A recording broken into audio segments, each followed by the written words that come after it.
আগের মিনি ব্লগটা যারা দেখেছো তারা তো জানোই আমি বলেছিলাম যে আমি কোনো দিন নদী পারাপার করিনি। তো সেই মতো আমরা নদী পারাপার করে এই পারে তো চলেও এসেছি, কিন্তু কোথায় যাব সেটাই এখনও ভেবে উঠতে পারছি না। তখন কুনালি আমাকে বলল, চলো তোমাকে বাঁশলির থান থেকে ঘুরিয়ে আনি। এই যে সেই বাঁশলির থান মানে বাঁশুলি মায়ের মন্দির, জানো তো এই মন্দিরটাকে কেন্দ্র করে অনেক বড় একটা মেলা বসে। যদিও এখন সেই মেলাটার সময় আসেনি, তবে চলো এখন আমরা মন্দিরের ওপরে গিয়ে মাকে দর্শন করি।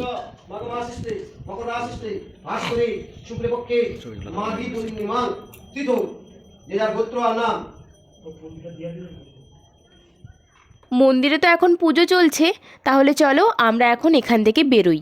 মন্দিরটা তো তোমরা দেখলে, এবার বলি এই মন্দিরটা কোথায়। এই মন্দিরটা হলো নন্দীগ্রামে। তোমরা প্রায় অনেকেই এই গ্রামের নামটার সাথে পরিচিত সেটা তো জানি, তবে চলো যদিও এখনো মেলা বসেনি, তবে কোথায় মেলা বসে সেটা তোমাদের দেখিয়ে দিই। ওই যে দূরে রাস্তাটা দেখছো, আমরা কিন্তু ওই রাস্তাটা ধরেই নেমে এসেছি, আর এই পুরো মাঠটা জুড়ে কিন্তু মেলাটা বসে।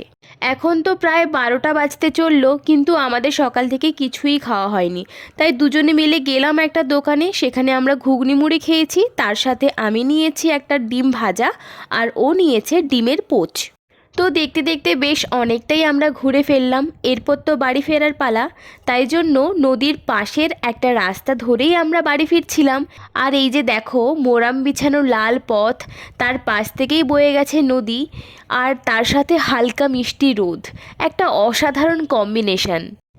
যাই হোক, বাড়ি ফেরার সময় দেখলাম যে রিভার সাইডেই একটা পেয়ারা দোকান বসেছে। ভাবছিলাম যে ওখানে পেয়ারা মাখা করেই খাবো, কিন্তু সেই সময়টা আমাদের হাতে ছিল না, তাই ভাবলাম এখান থেকে পেয়ারাটা নিয়ে নিই, বাড়ি গিয়ে কিন্তু আমরা পেয়ারা মাখা খাবো। আর পেয়ারাগুলো দেখো কি সুন্দর, আমার তো দেখেই লোভ লাগছে। আসলে আমি পেয়ারা খেতে প্রচণ্ড ভালোবাসি, আমার ফেভারিট ফল বলতে পারো। তো আমরা তো পেয়ারা নিয়ে নিয়েছি, এবার বাড়ি ফেরার পালা। তাহলে চলো আজকের ভিডিওটা এই পর্যন্তই, দেখা হচ্ছে পরবর্তী কোনো ভিডিওতে। আজ আসি, টাটা।